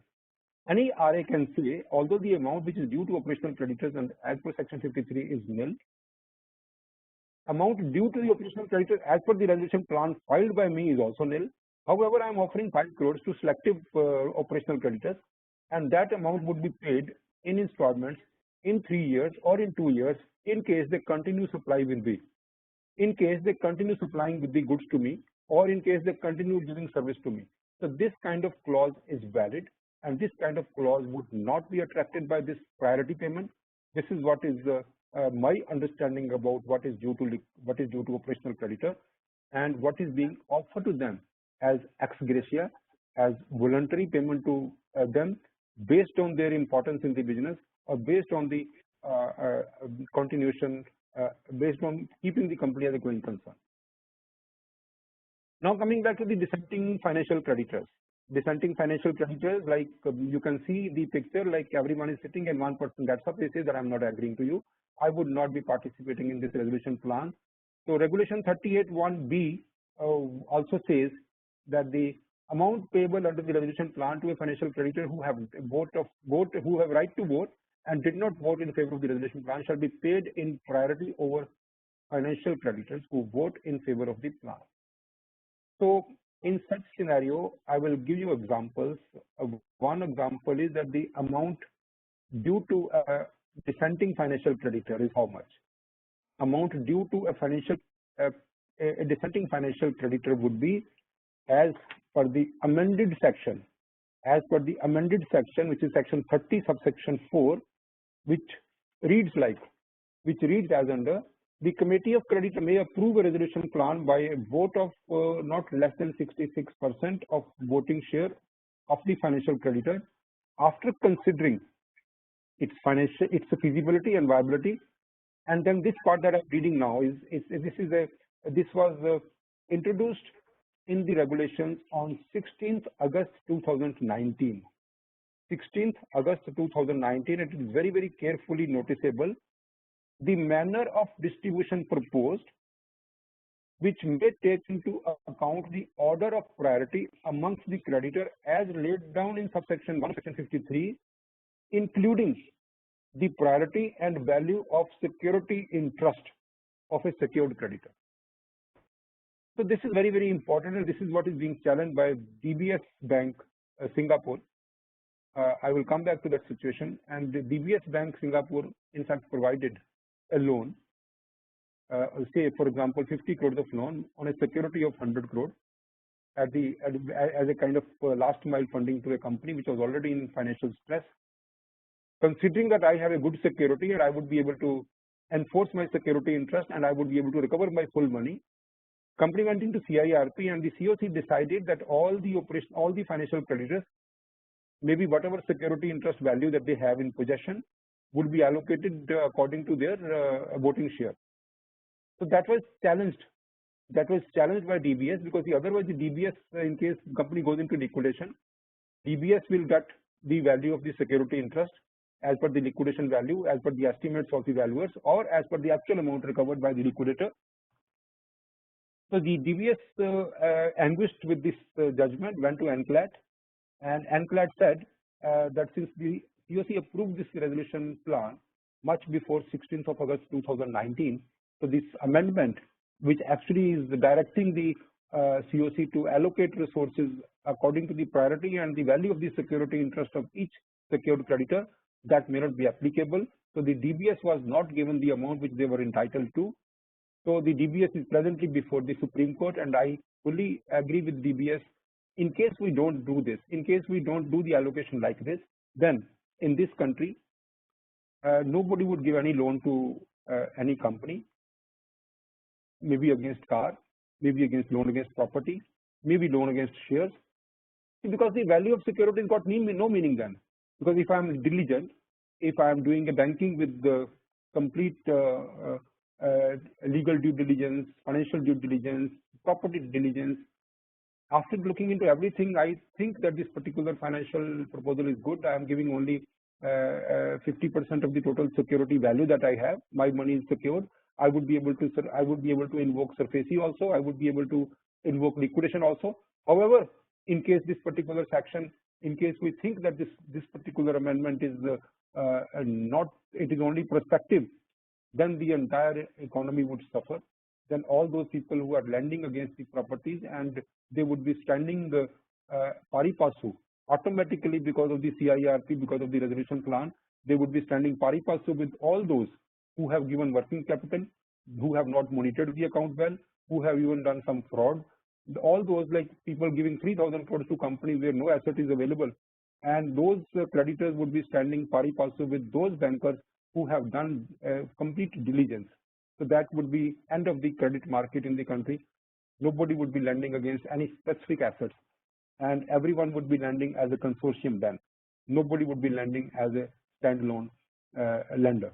No private lending would be possible in case this particular law is upheld, that the amount will be allocated based on the voting share. So this amendment is very, very important, dated 16th of August. To my understanding, this would be applicable right from the beginning. However, we'll have to watch for the scenario. So dissenting financial creditors is some difficulty where the liquidation value of a case is 100 and the resolution plan is offering 80. As the Supreme Court has already said that this kind of resolution plan can be accepted. So in these kind of cases, the dissenting financial creditors will actually get higher amount as against those people who are actually approving the resolution plan, because they would be getting the liquidation value due to them in case of consortium finances. So this anomaly is still there. In case we accept a resolution plan which is less than the liquidation value, more and more people will try to dissent. More and more people will try to dissent, and that resolution plan might not get approved, because the dissenting financial creditor will get more than the assenting financial creditor. This scenario needs to be checked, how the resolution plans can be accepted, which is offering less than the liquidation value, because everyone would like to dissent that. A resolution plan shall include a statement. A resolution plan should include a statement as how it has dealt with the interest of all the stakeholders, including financial creditors and operational creditors of the corporate debtor. This is Regulation 38(1)A, and this was inserted in October 2017. Resolution plan shall include a statement giving details if the resolution applicant or any of its related party has failed to implement or contributed to the failure of the implementation of any other resolution plan approved by the adjudicating authority at any time in the past. This was also inserted in the regulations in January 2019. These are all experiences, and IBBI is taking very, very fast actions based on the various experiences. term of the resolution plan has to be mentioned, like what would be the total time of the resolution of the financial stress of the company. That can be a period of payment, that can be a period of upfront payment, that can be a period of continuing portion of debt. So there is no limitation in the number of years. There can be some toll projects where the repayment period can still be 20 years, even in the resolution plan, or there can be a project, there can be a resolution plan where the term of the resolution plan is only say 1 month, because everything would be paid within 1 month of the resolution plan being approved by the adjudicating authority. The management of the affairs of the corporate debtor is very, very important part, because the mandatory content says that the resolution plan shall provide for the management and control of the business of the corporate debtor during its term. So in case the financial stress, in case the total amount is being repaid in 20 years or in 1 month, for the entire term of the resolution plan, the management has to be defined. Who would be director, who would be managing the company, would it be given to outsiders? So there are various options. All that has to be defined very clearly, and whosoever we define as a shareholder, as a manager, as a management, or as a director, those has to be complied with section 29A. That's very, very clear. And even the management can be given to outsiders also. I mean, that's also possible. The COCs might say that we'll give the management to outsiders. So there may be a possibility that in a hotel, the COC says that yes, the company can be a MSME, and we can accept the proposal of the promoters. However, the management of the company would be given to a professionally managed company, maybe Radisson, maybe Hyatt. So that may be kind of conditions, and those conditions will have to be complied with by the resolution applicant, so that there is no control on the fund flow by the promoters, where maybe the COC doesn't have that kind of trust. So it is also possible in a resolution plan that the resolution plan is approved, that the management of the company during the term of resolution implementation should be given to somebody else. A resolution plan shall also demonstrate like the cause of default. Was it extra debt? Was it lack of market?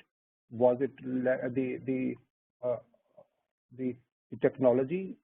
See, what was the cause of default? So in case that cause is not met, then the resolution plan would not be considered as feasible and viable. So the first and foremost is what was the cause of default. So that has to be addressed. The effective implementation has to be seen, what kind of approvals are required, what kind of implementation is required, and that has to be defined in the resolution plan. It also should have the complete timelines for the implementation of the resolution plan, and also we have to showcase that the resolution applicant has the capability and infrastructure to implement the resolution plan. Implementation and supervision is also very, very important mandatory content. It provides for the supervision. In most of the cases, now let me now actually give a complete understanding of the IBC. When the CIRP starts, the complete control, custody, business, everything is handed over to RP. Now it is handed over to the RP to that extent that whenever a new person will come to take over the company, the new person, the RA, would not be required to go back to the old management, would not be required to go back to the old directors, and everything is available to the new management from the RP. So the concept is very clear that the RP will never give it back to the, because once the company comes to RP, unless the order is quashed by any authority, the company doesn't go back to the promoter at any stage. Either it goes back to the RA or it goes back to the liquidation. So during CIRP, the first thing that the RP is supposed to do is to take control and custody of everything. All the title documents, all the digital assets of the company, all the emails, all the registrations, all the empanelments, the data of all the employees, start controlling all the employees. Everything, whatever is required to run the company as a going concern, not by only the RP, by even the future RA, that has to be taken custody and control by the RP, so that the RP is able to hand over it to the RA. So the RA would not be able to go back to the old promoters or the directors. It is only the RP. So most of the people, most of the RA are preferring that the RP should continue as a monitoring agency. RP should continue as a monitoring agency. Although there is no power mentioned in the code or regulations, the powers of the monitoring agency is not mentioned. However, the monitoring agency name comes in the order of the adjudicating authority while approving a resolution plan. So it is normally said that so and so is appointed as a monitoring agency. So any claim which comes later, any statutory authority, any notice which comes later on, the monitoring agency, which is normally chaired by the RP, is replying that to everyone. Because in case RA replies the notices, reply various demands, and reply to various requirements which are mentioned in the resolution plan, as director of the company, it may not be impactful. The law thought that during implementation, if any creditor has to be attended, any case has to be attended, any past liability, any liability before the CIRP period, any liability during the CIRP period, it is only the monitoring agency will handle that part. Monitoring agency will write letters to them. Monitoring agency will try to convince the other person that your claim was accepted and your claim was not paid anything as per section 53. So there is nothing that you can claim from the company. All that has to be done by the monitoring agency. So my advice to all the RAs, to all the resolution applicants, that the RP is the best. In case the RP is done his job well, then RP will have all the information. RP will have all the control on the human resources. RP will have control on the data, on the digital assets, on the intellectual property assets. Everything is very, very important for the company as a going concern to run better in future. So that is very, very important that the RP continues as the supervising and monitoring agency. Contravening any law. This is also one of the subjects given to me. I say that the resolution plan should not carry any assumption which is contravening any law. A resolution plan should not contravene any law. No resolution plan can say that the company would not pay GST for the next 1 year. Company would not pay do this. See, any resolution plan, any projections, just like when the bank receives a proposal for loan, the bank appraise the proposal. The bank is doing so. None of the condition which is there in the resolution plan should be violative of any law. So in case any such point is there, the resolution plan would not be considered as technically viable, and it is liable to be rejected by adjudicating authority. However, no proceeding shall be initiated against IRP or RP for any action of the corporate debtor prior to commencement date. This is some of the protections that has been provided. No consent of members of partners would be required for provisions in the plan and for its implementation, for which otherwise approval of members or partners would be required. So the shares of the company can be transferred to the nominees of resolution applicant. It doesn't require any signatures of the existing member of the company. Any provision in resolution plans which requires any consent from joint venture partners or violates any clause of the shareholders agreement, joint venture agreement, share subscription agreement, or constitutional document shall take effect without any such consent from them. So any resolution applicant can say that I would not be honoring any joint venture agreement, I would not be honoring any share subscription agreement which was entered in the past, or any shareholders agreement. The RA can definitely make it a condition that all those documents, agreements, joint ventures, I would not continue, and all those stands terminated with the approval of the resolution plan. During the term and implementation of the resolution plan, any person in charge of the management and control of the business can make an application to adjudicating authority for seeking help of the local administration. That is also the provision in case any subject which is not handled, the local authorities can also help. So to the organizers, I would certainly say that we have a couple of other items, the various options for a resolution plan, which is Regulation 37. I would quickly take it forward. I would only explain the concept, and maybe that my total, because see, originally we lost about 10-15 minutes while starting, so I would in case they can allow me 10-15 minutes so that I complete this part, I would do it very quickly. But concluding at 1:20 would be slightly difficult. So I think the organizers can hear that and can extend the time as we lost it originally at the beginning. So when we see the measures, this is what is important, is the measures available for the COC under Regulation 37. So in case we read this, these are the kind of options available for Committee of Creditors. So these are the also considered as powers of the Committee of Creditors. These are the measures which can be taken for handling the financial stress of a company. The first part is transfer of all or part of the part of the assets of the corporate debtor to one or more persons. So this is what we are doing in the resolution plans. Sale of all or part of the assets, whether subject to any security interest or not, yes, it can also be done in a resolution plan. Substantial acquisition of shares of the corporate debtor or any kind of a consolidation with one or more persons. So the clauses like A, B, and C, these are all what is mentioned in Regulation 37 of the CIRP regulations, and then the options given below are my experiences. This is the new concept which was added by the regulations on July 2018, cancellation or delisting of any shares of the corporate debtor. This is also an option available with the RA now, that the RA is taking over a listed company, but he is not interested in continuing with the company as a listed company because he finds that this is very difficult for me to comply with all the conditions and terms of SEBI and for the stock exchanges. So he can say that I would like to cancel and delisting of all the shares of the company. Satisfaction or modification of any security interest also is possible. So he can say that this is what is requirement. So COC can approve that. Curing or waiving of any breach of the terms of the corporate debtor. See, like while the company, the corporate debtor might have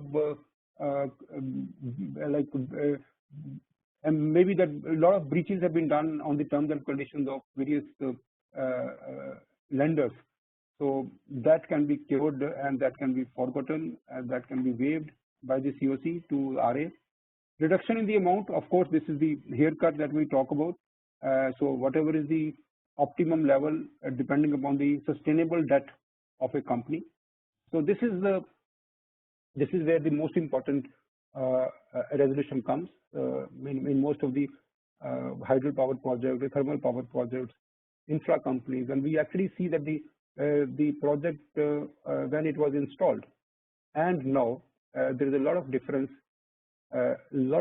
between these two. The project when it was installed, it was implemented, and now because of the economy has changed, the coal prices have gone up, the power prices have come down, and the capital cost of the power project at that time is not comparable to the capital cost now. So in all these cases, since the debt which is already there in the balance sheet of the company cannot be serviced, so the debt has to be reduced based on the projections, based on the existing revenue, based on the existing EBITDA. Whatever is the sustainable debt, that has to be carried as a sustainable debt. So this is the best part of the measures available. Then the maturity date of any term loan can be extended. So since the company has lesser revenue, lesser EBITDA, lesser fund flow, the terms of the term loans can be extended, and that's also one of the options. Amendment to the constitutional documents is also possible under the resolution plan, conversion of limited to private limited company, amendment to the object clause, capital clause of the memorandum of association, amendment in the article of association, amendment to the shareholders agreement, joint ventures agreement, issuance of securities of the corporate debtor for cash or other things, that is also possible as a part of the resolution plan.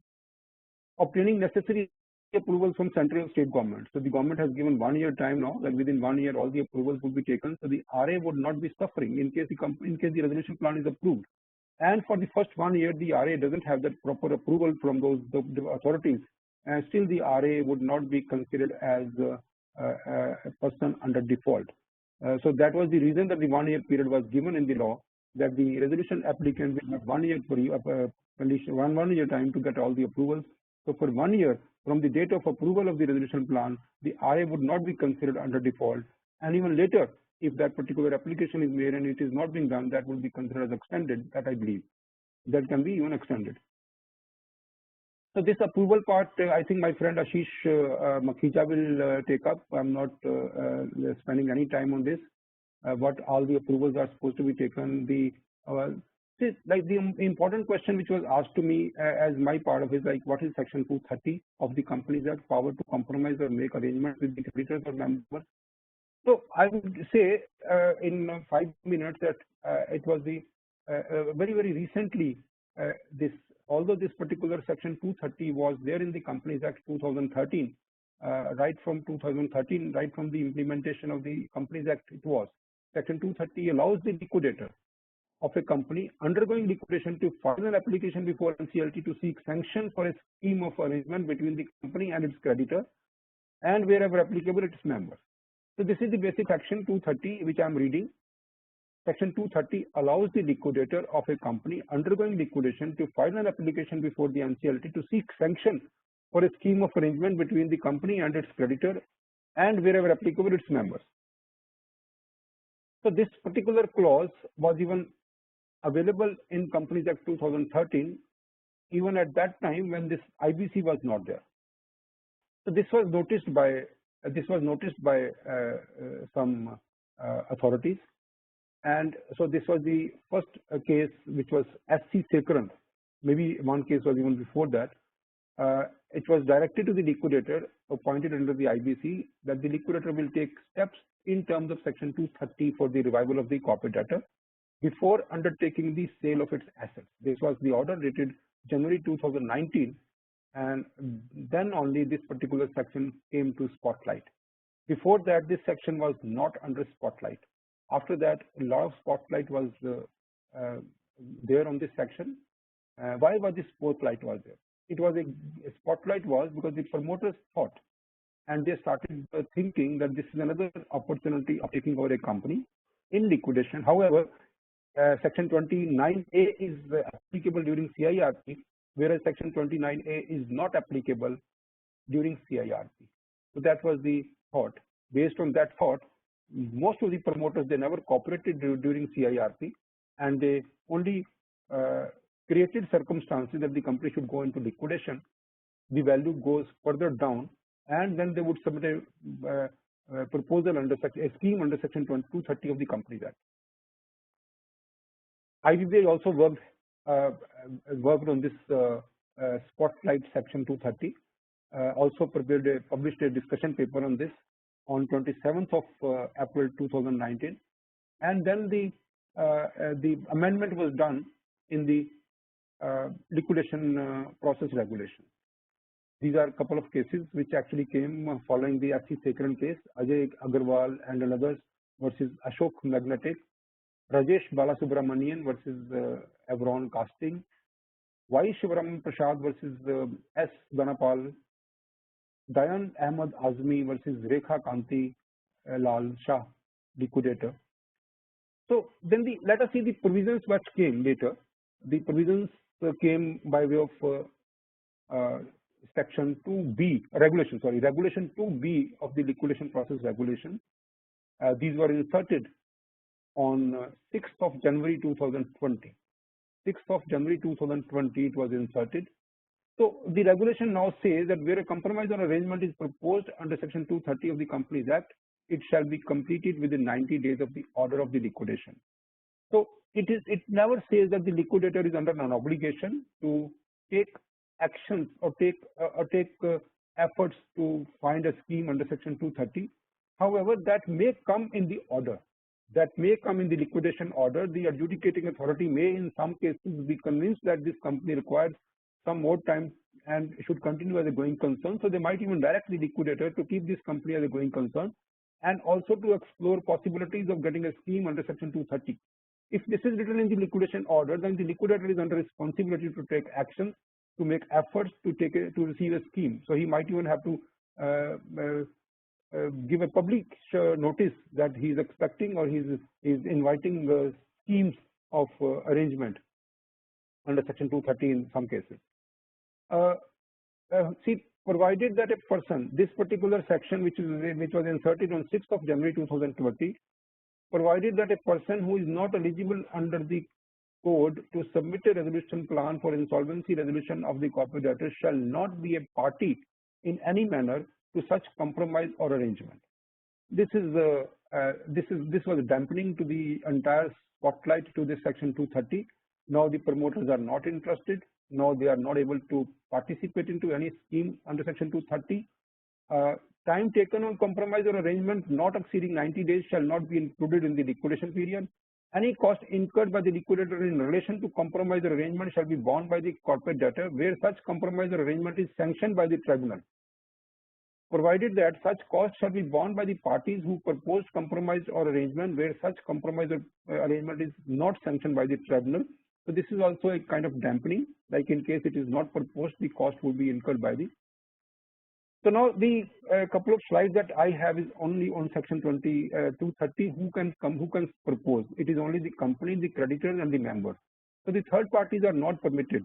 Only the creditors or members of the company can propose. The members of the company are not possible now because they might not be eligible under section 29A because they might be a part of the management also in the past. So, however, any member of the company whosoever are having a very, very minimum shareholding in the company, so they can still come, provided they are eligible under section 29A, they can still submit. Next couple of slides is the entire process of 230, whatever our obligation, what kind of orders will be received from the NCLT, and the complete process of 230. And basically, because of the lack of time, we are not able to deliberate on this. The entire scheme of 230 is here. The last item, which will not take more than 5 minutes, is the recent judgment, which is the judgment which says that the resolution applicant, when rejected by COC, has no right of renegotiation or further negotiation. After submission of the resolution plan, if it is found in order and in accordance with section 30, subsection 2, it is required to be placed before the COC. The process of evaluation is guided by the cell criteria set out in the RFRP. If the evaluation criteria suggests that only top 3 resolution applicants should be negotiated, the applicant who ranked 6th among the resolution applicants cannot have any right to participate for renegotiation over the decision of the Committee of Creditors. So this is what is the power of RFRP. I specifically brought this order in front of you. Suryakant Satapathy versus Alex Green Energy is the corporate debtor in this case. Kundan Care Products Limited was the applicant. So in case you are not participating in the EOI, or the RFRP says that only the top 3 would be selected for negotiation, so the 6th person who is 6th in the bid evaluation matrix would not have any right to renegotiate or right to say something. This is also very, very important because we've been hearing that the adjudicating authority is finding some of the non-compliances in the resolution plan, also trying to allocate the resources the way they think it is better. So this is a judgment of Trinity, like Tarini Steel Company Private Limited versus Trinity Auto Components, and the corporate debtor in case is also Trinity Auto Components, where it has been held that the Honorable NCLT Mumbai bench, while approving the resolution plan submitted by the applicant, had made necessary modifications to the resolution plan. Honorable NCLT, not expressing any opinion, gave liberty to the applicant to withdraw the resolution plan if it is not satisfied with the modification. So the basic law is the resolution applicant has to submit a resolution plan. Modification has to be discussed with the COC, and the COC has to approve it.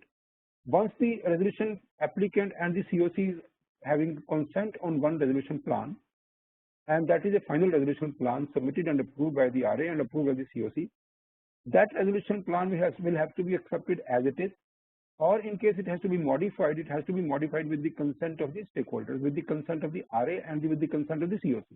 So that's what is the law. So the adjudicating authority, in case the adjudicating authority modify the resolution plan in the order that may not be accepted, the NCLT says that the resolution applicant has power to withdraw. The other judgment, which is a famous judgment, is Rajputana Properties Private Limited versus Ultratech Cement. The in the 2-3 ratios decided, there is the section 30 subsection 2 does not confer such powers to the resolution professional, nor there is any other provision conferring such power to the resolution professional to scrutinize the eligibility of one or the other applicant. The resolution plan submitted by one or the other resolution applicant being confidential cannot be disclosed to the competitor. So similarly, the section 30 subsection 5 says the resolution plans are opened and the resolution applicant is entitled to be present there. At this stage, they may point out whether one or the other person is ineligible in terms of section 29 or not, if one or the other objections are overruled. So I think this was the reason where this provisional list and final list was there. Now it is much settled law. In case the final list is released and the objections of everyone is attended, then there is no possibility of this kind of dispute. This judgment NCLT held that the adjudicating authority has no jurisdiction to reopen resolution process, so they cannot admit any other person, even if somebody is offering higher amount, and the adjudicating authority cannot reopen the resolution process. I think which is already 1:34, so I have taken 15 minutes more than what I was allotted. So I just want to convey my thanks to all. I definitely would be very happy to take questions in the last session of today's webinar. To the organizers, to Dr. Binoy, I think I would just hand it over to you while I convey my heartiest thanks and my happiness to be connected with all the participants. So I am giving it over to Dr. Binoy. Thank you so much, sir.